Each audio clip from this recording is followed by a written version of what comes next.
So it's now October. I've just harvested all of my tomato plants. I have 10 of these 43 litre, I think they're called gorilla tubs. I got them from Aldi and Asda for about £3 a few years ago. Now every year I grow a tomato plant in the middle of these tubs, and they do really well. Outside even better than they do in my greenhouse. And I do think it's because they're so deep, and there is actually worms growing in here, and they keep it all absolutely lovely for me. So what I did last year is I decided I was sick of seeing these empty over winter.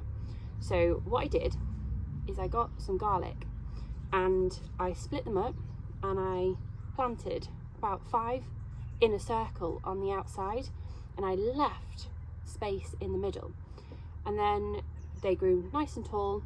In spring, I think it was around mid-May, I plant my tomato seedling in the middle once all chance of frost is gone, and then I grew them on together till I think mid to end of June, so a month or so. And then I harvested the garlic, and I must admit I had the best garlic harvest that I've ever had before. I've grown them in different pots, raised beds, I've grown them in the ground, and I have never had garlic as big as I did this year. So it worked really well. So I harvested the garlic, and then I let the tomatoes grow on their own. Now I was a little bit concerned that harvesting the garlic would disrupt the tomato roots.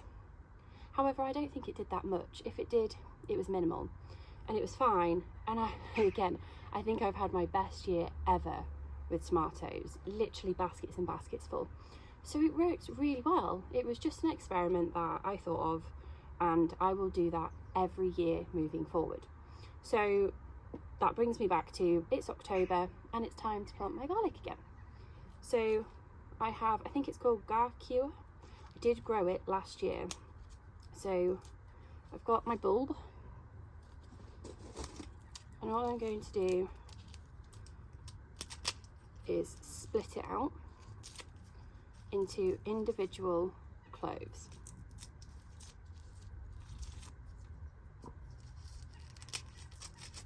Now these ones are actually quite nice and big. That's quite a, oh, I think there's 2 actually. Is there 2 there? No, I think that's 1. That's pretty chunky. So I'm going to get 5. That one doesn't look great. There we go.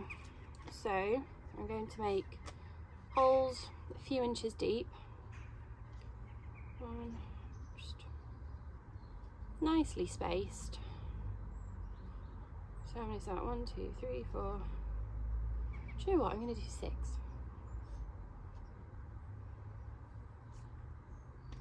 Just going to pop them in.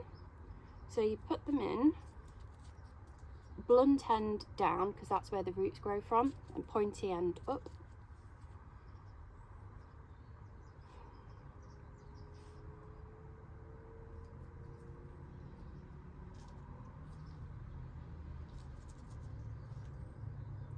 There we go.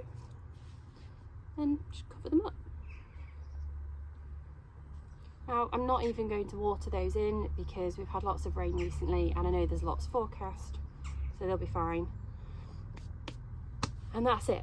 It's that simple and that quick. So I'm going to leave these uncovered over winter. Don't mind a bit of frost and snow. It actually helps them grow better and split into different cloves. Now I think it might depend on what variety of garlic you grow. Some are hardier than others, but mine have always been absolutely fine. If you'd like to see how these do, then please don't forget to subscribe.